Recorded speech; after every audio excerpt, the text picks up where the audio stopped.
Okay. Yeah. Okay. Okay. So welcome, Xiaoyan. First episode here, an attempt of having a interesting conversation about what's going on. Thank you, Xiaoyan, for being with us. Thank you. Good to see you. So Xiaoyan, please introduce yourself. What is your area of expertise for our viewers? Yeah, my name is Xiaoyan, last name Zhang, Z-H-A-N-G. I'm a first-generation immigrant, actually, from mainland China. Came to this country about almost 40 years ago, in the early 80s. So I've been American, truly become my home now. And my area expertise, I have a PhD in sociology, and also I'm an entrepreneur running, have started and run a number of companies, and still running some company today. And also I'm actively involved with Asian American communities. And my goal is to help Asian American communities truly become part of American society and make their contributions.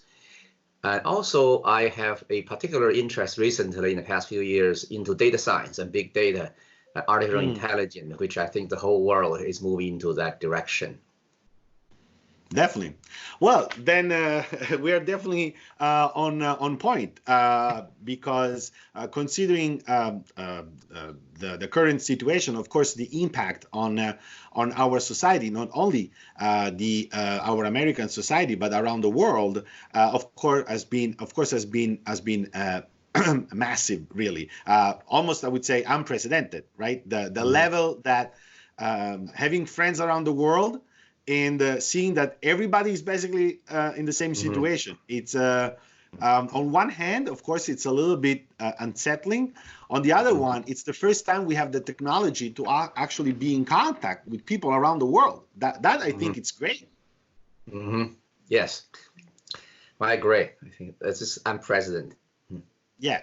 So okay. So I would go right away on the questions. And again, the purpose of these question is more to have a talking point, so our viewer can use these thoughts in order to come up with their ideas on how can we basically get over this and or what to expect next. So the first question I have is what is going to be the most crucial shift in the business or professional field of your expertise?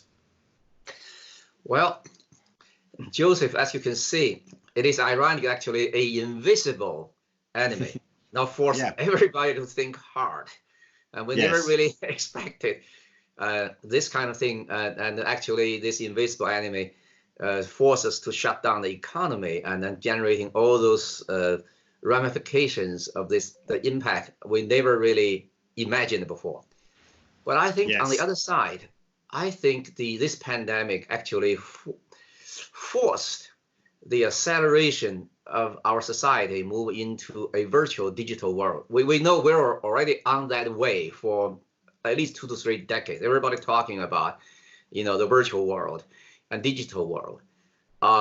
But this event actually, give you one example that I experienced this recently. All the universities in the short order has to put all their education online, even though they've been working on the remote education, online education for many years, but never so fast this time, in weeks. Literally in weeks, everything's online. Everybody look. So that's how you can see this, the force us to change, even though we've been working on this virtual world, remote learnings, but now the social distance now force us to do that. So it's really unprecedented, but it's interesting to watch that. Of course, while the actual this change, what's the effectiveness, how good, how well they will improve education or reduce quality, we don't know yet. We still need a lot of validation to. But this remote education and virtual education really virtual world, a digital world, become reality now to everybody, and it's here to stay. And absolutely. Yeah, because I think that we had some conversation before, and I like to look at this event as a stress test. So Hmm. I think that if we look to at some phenomena as that this event was an accelerator or of events that were already in place, and this just work as an accelerator, then I think it's a more constructive attitude towards this event that of course has negatively affected the lives of so many people. But if we start looking like this, well, we can be a little bit like fatalistic about it and say, well, this was going to happen anyway. It just accelerated it. So what can I do? How can I basically now surf this wave of change, right? Yes, clearly there are positive side, also negative side. I mean, there's a lot of unknown now we trigger. For example, we know there's a digital divide, and we never know what the extent is that. But now we know Mm, many people live in the inner cities and don't have internet access. They can't benefit from all this wonderful technology out there. However, the people live in suburb and others already, the kids grow up with this kind of environment. They know how to use that very. So the digital divide and other mm, things, the social consequences that we don't know yet, but we know now is definitely forced us to think about that, mm, because we want to help everybody benefit from this digital world, from the virtual reality technology, and mm, even though we can't alter the trend, but we definitely can have to figure out what's the social consequence, what's the implication of that, and helping us to move forward in a positive way to help the entire society move forward. And we also know high school, elementary school, and other places still left behind, and mm, they're not quite as universities, so they have to do a lot of catch up. And we also don't know, once we have the social distance, or actually the physical distance. Now everybody's remote, isolated, and then we maybe more than ever need that to shorten the social distance. We actually need the closeness. We need to people touch to have that yeah, human feeling. So we don't want the whole generation grow up without any contact with other people, just yeah, basically grow up in isolation. That's bad. That's going to yeah. creating a lot of other problems. So there's a lot of unknown, but I do observe this phenomena is coming so fast on us, and we're still taking time to adjust to see what Mm. is this, what actually will happen next. Yeah, that is an extremely interesting point because, as a matter of fact, you're right. This event has also basically maximized what was the digital gap, and Mhm. now we have to wonder what we have to ask ourselves what we can do in order to fill this gap, because now Mhm. access to connectivity is almost a fundamental right to have the same opportunity to access the same kind of knowledge, education, or even vital information that are out there. If you're not connected, Correct. it's hard to get this information. That's extremely interesting, which leads us to the next question. Mhm. What are, according to you, the valuable opportunities or food for thoughts you see in your area of expertise to surpass Mhm. this emergency, or hopefully to recover from this emergency? Yeah, as a data scientist and activist in AAPI, Asian American Pacific Islander for community, and currently I share with you first share with you some of my concern, but also share with you some of the positive light I see here. I'm Great. very concerned with some of the politicians today try to politicize the Mm, COVID-19 and the pandemic and label coronavirus, for example, as Chinese virus, and mm, such a rhetoric really stoke uh, mm, phobia and racism and lead to hate crime against Asian Americans.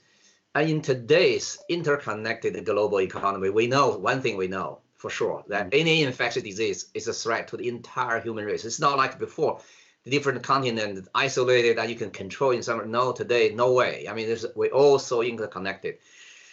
So regardless where it is originated, so Asian Americans are Americans, all Americans must stand together to defeat the common enemy, mm, which is the coronavirus. And Asian American community across country are mobilized to donate and arrange medical supplies to support frontline medical workers and hospitals. And many Asian Americans medical professionals risk their life in the front line, to battle the COVID-19. As you know, Absolutely. Many Asian American actually very much large proportion go into medical field, become doctors and become practitioners. So they're in the front line. And I really, by the way, on this note, I really love your mayor. And remember, he made that announcement to say this is the time that we really have to get in anything. And his little speech I just read the other day was so moving, and he saw that it is not time to talk about Asian American. We're all together, to fighting for this.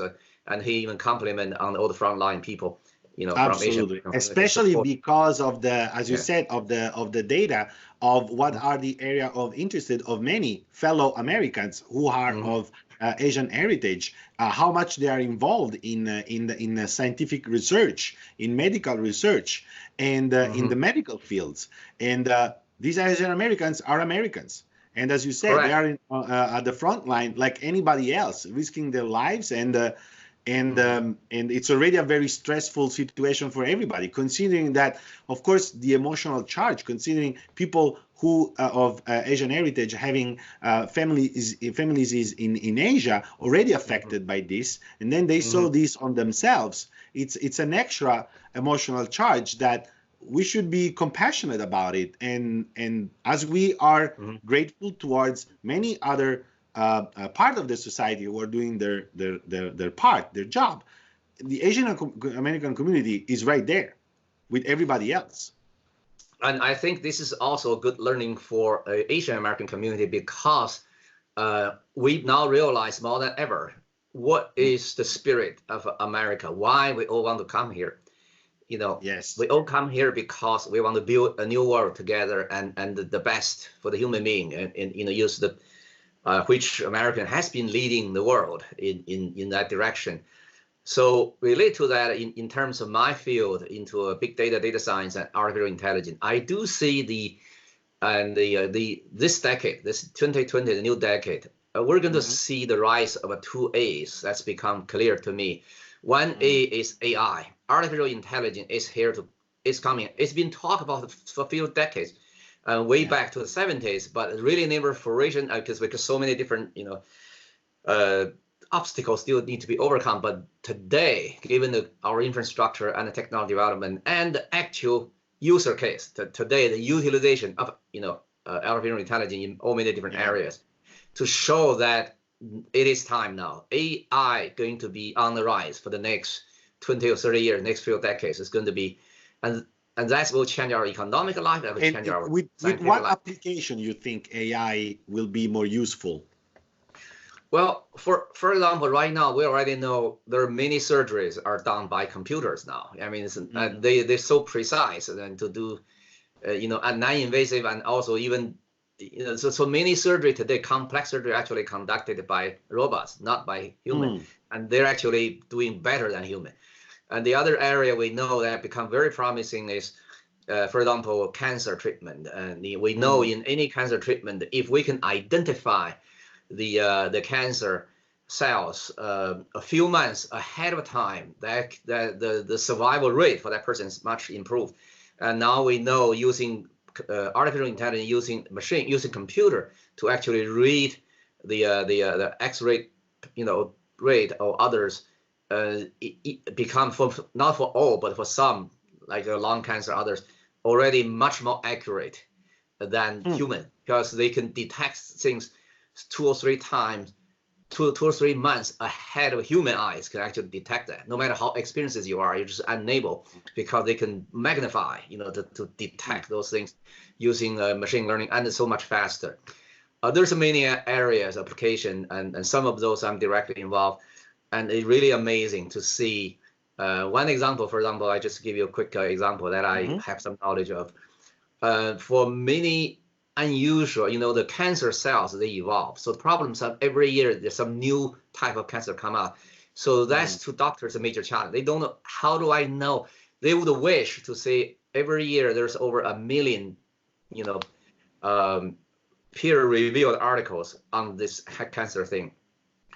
But how can you expect a doctor who run into this particular situation in a very short order, try to master all those new publications, try to find which one relevant to his case?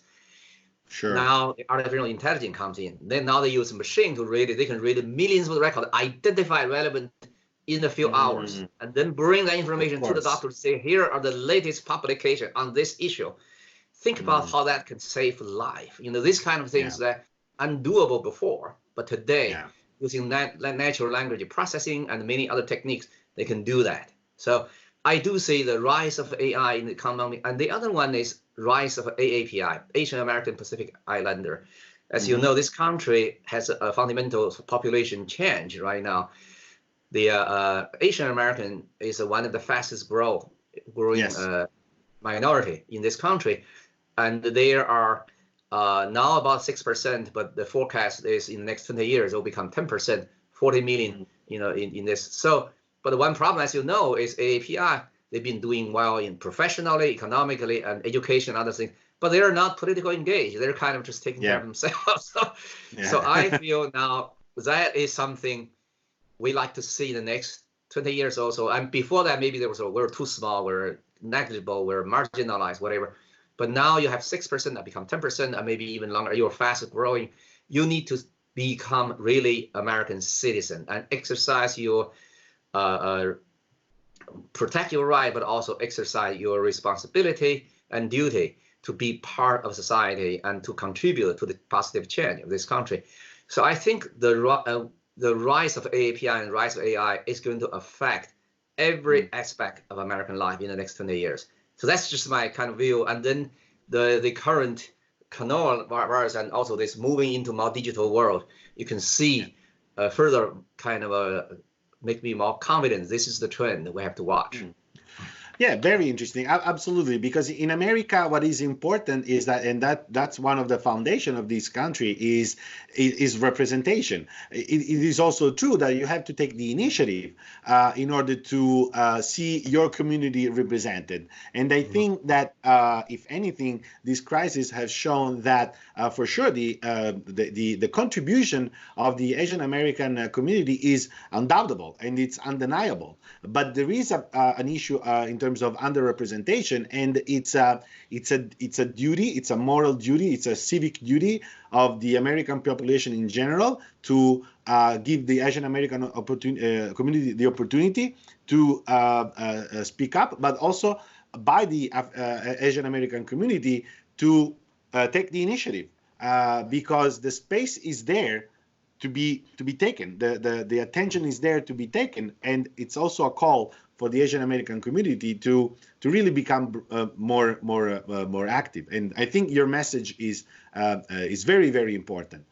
But moving forward, the next question is about what mistakes shall we not repeat, or issues should we not overlook on anymore, according to you? Well, as you know, everybody are trying to answer that question now, right? Looking back, but to me, one thing very clearly to me is never underestimate the invisible enemy. And this is something I think we were even a little wise, and also never again thinking an infectious disease is a regional phenomenon. No way. Today, everything it is globally. We have collected globally. Yeah. We were a little bit spoiled, right? Right. We're thinking we can just. We were a little bit pampered and spoiled, and we thought that this couldn't happen. And honestly, if you watch these disaster movies where we thought that the threat were aliens, right, or stuff like that, that now sounds so silly. Right, I know. We have a very real menace. Not aliens. Right now we're paying a price, but imagine just if we just move what we did now ahead of 30 days, just 1 month, the situation would be so much different. For example, like PPEs, if we begin to stockpile all those things way before, and we wouldn't have this kind of emerging situation, and sometimes actually sad situation. Our frontline medical workers don't have the appropriate protection and got infected. That's really sad. But yeah, so I think that's due to we're really and thinking, and we have to think everything global. I mean, today there's thinking about it, you can isolate it. There's just no way. You think you can just stop travel, whatever. It doesn't go that simple. And there's so many other ways that can. So we have to be prepared. And now we have over 200 countries across the world getting this. You know, it's nobody escaping. The other thing is beside the underestimate is that we really need to think about in this kind of time, we should take all the politics away from this, because this is not time to play politics. I don't have Democrat, Republican, whatever. The point is now we have a common enemy. Let's unite it. And I think Americans always did that. Look at World War I, World War II, and every time American united. And then I was very impressed by looking at history at this kind of moment. You know, when people today not talking about Pearl Harbor, because like we're being attacked by Pearl Harbor, but look at after Pearl Harbor, in the few years, less than 4 years, American built up a whole war economy. I mean, unprecedented. I look at some numbers. I was very impressed. Like American made 165 carriers just on the sea. That's amazing. I mean, today, how many countries can make 2 a year? I mean, 3 a year. At that time, that was in the 1940s. Yeah. You know, making. No, it is true. It is true. This is a moment where we need national unity beyond any temporary interest. I agree 100% with you. Here, it's really taking care of your neighborhood.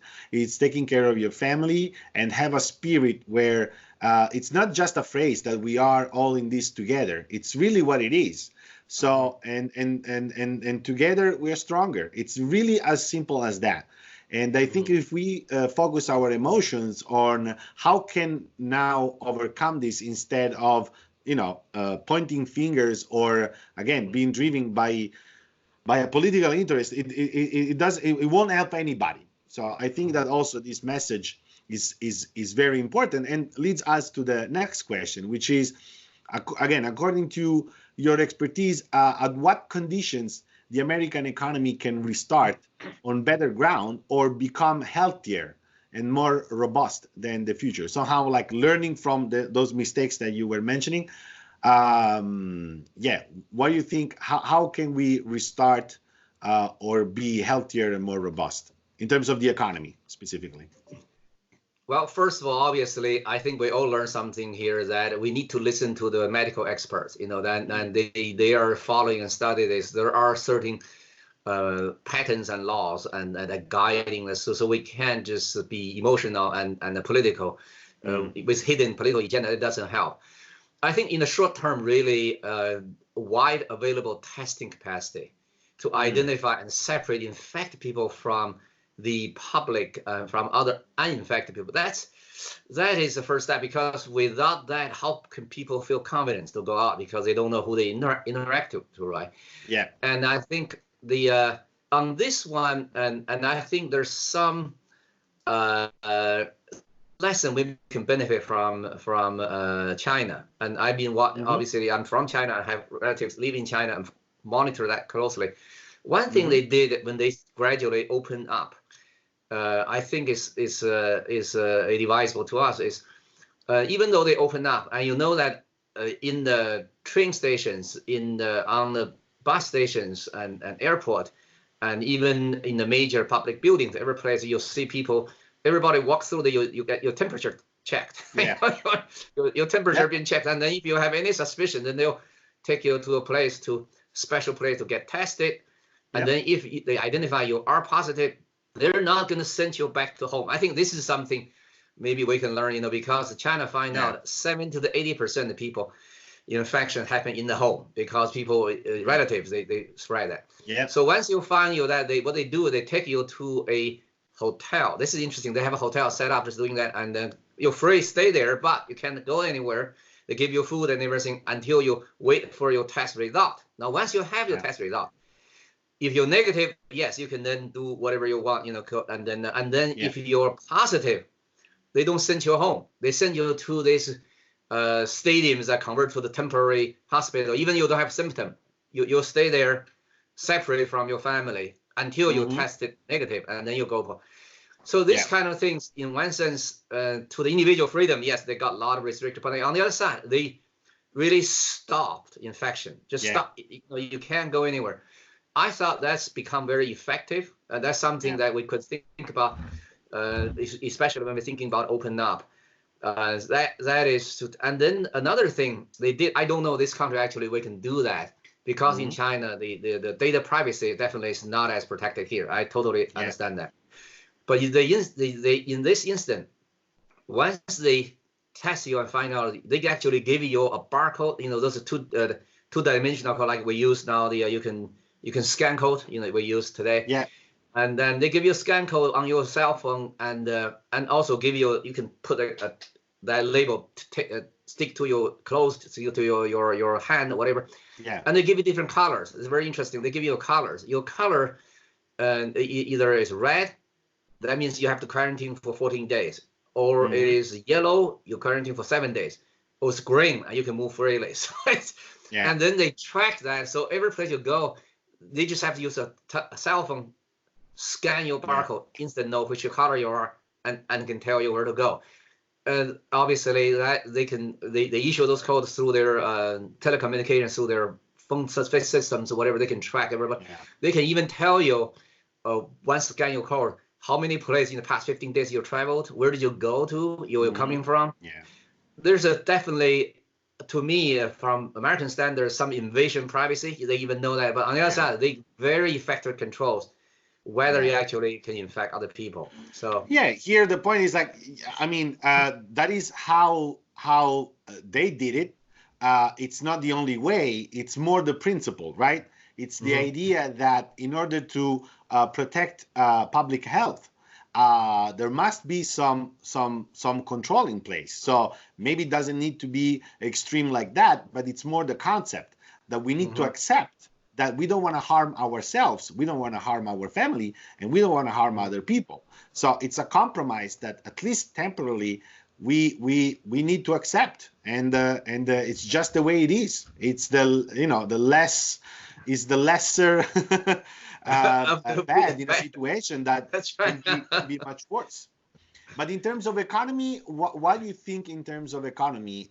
Besides, of course, the economic support, in terms of relief plan, in terms of businesses, because some areas, especially entertainment and travel, are more affected than others.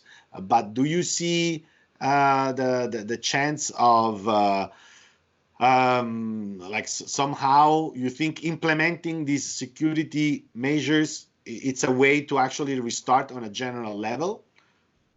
And I think at least what I heard so far from Dr. Fucci, and it looks like there is a possibility that the economy might be open up in May after the current, because there's some sign. There are two things that looks promising. One is looks like there are some possible treatment, which is key. I mean, and that seems on the horizon. There are a number of clinical trials going on. The result should come out in the next couple of weeks.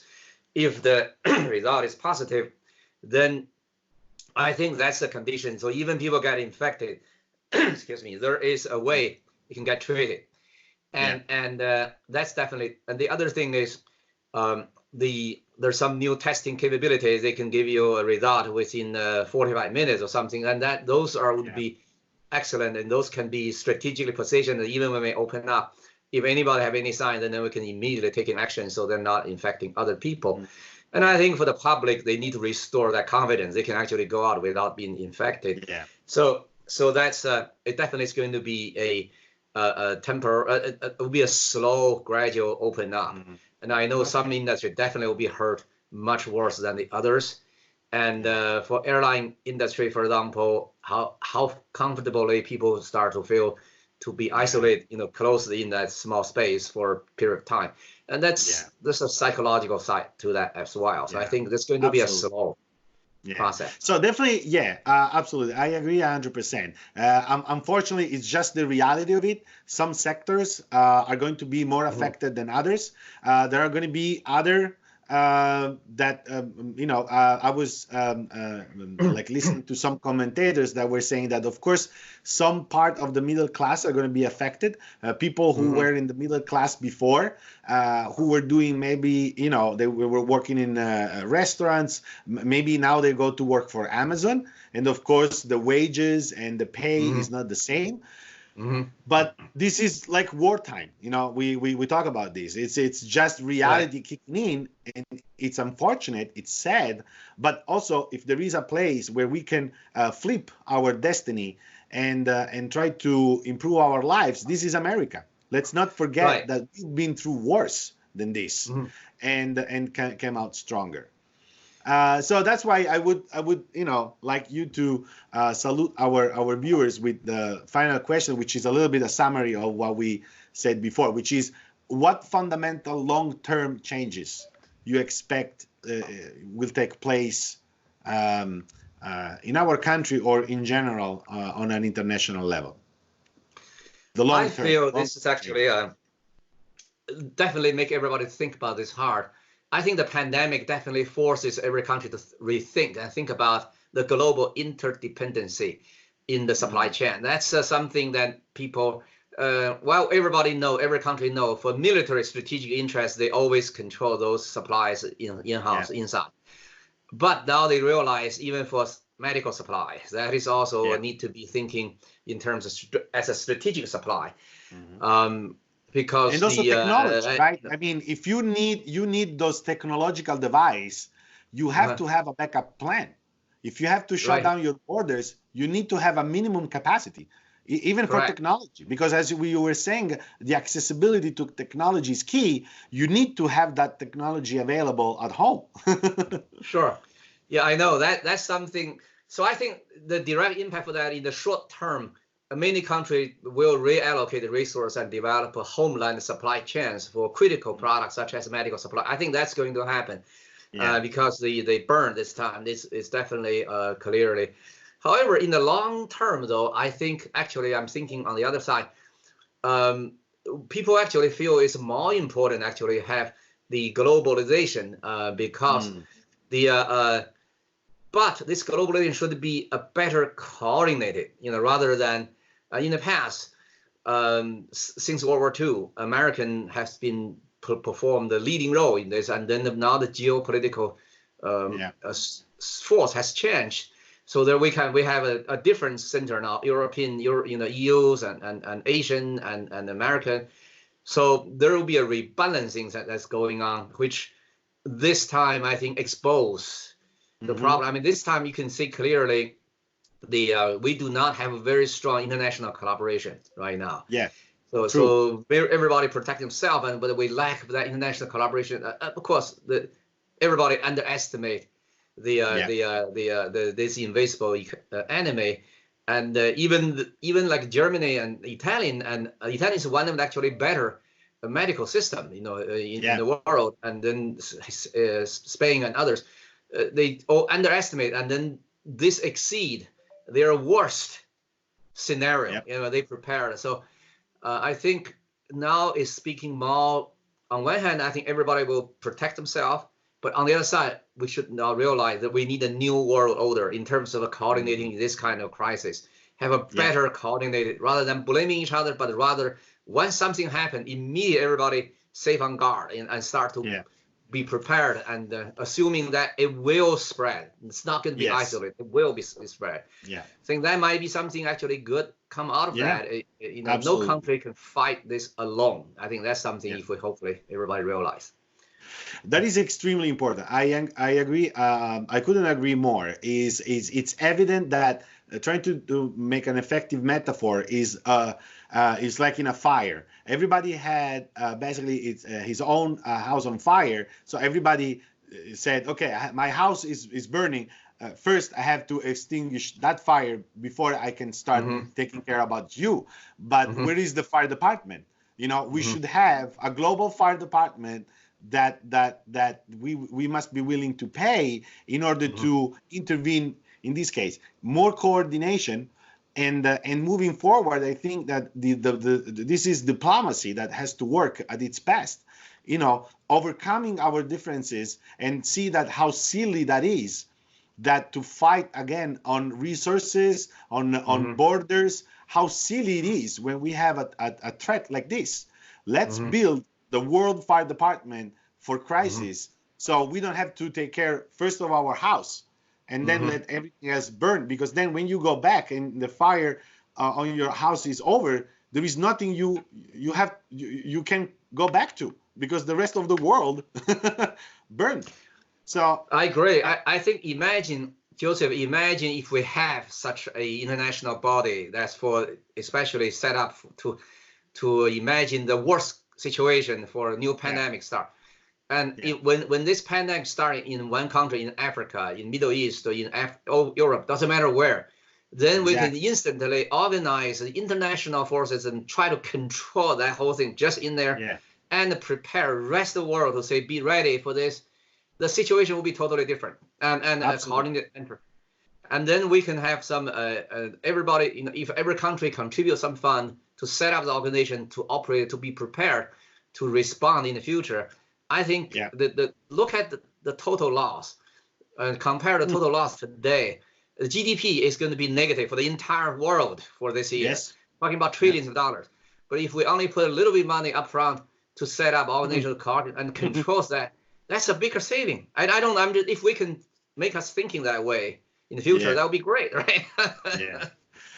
I think that you put it in the best possible way, because it would sound stupid not to do it at this point, right? It's like, this is the most obvious thing to do. And I think it's a very wise and reasonable point. And that is also a great opportunity for humanity to actually focus on something constructive. Because as you said, if you really want to look at it from strictly from a financial economic point, put some money up front for this system instead of paying the price of your irresponsibility or superficiality. And I think it's a great message. And I want to thank you for this great contribution today, Xiaoyan. People can find, of course, a little bit more about you in the description of this video. And hopefully we can have soon another conversation. This was extremely interesting. So I want to thank you again, Xiaoyan, for this opportunity. And of course, be safe and take care. Thank you. Enjoyed it. Okay. Thank you, Xiaoyan.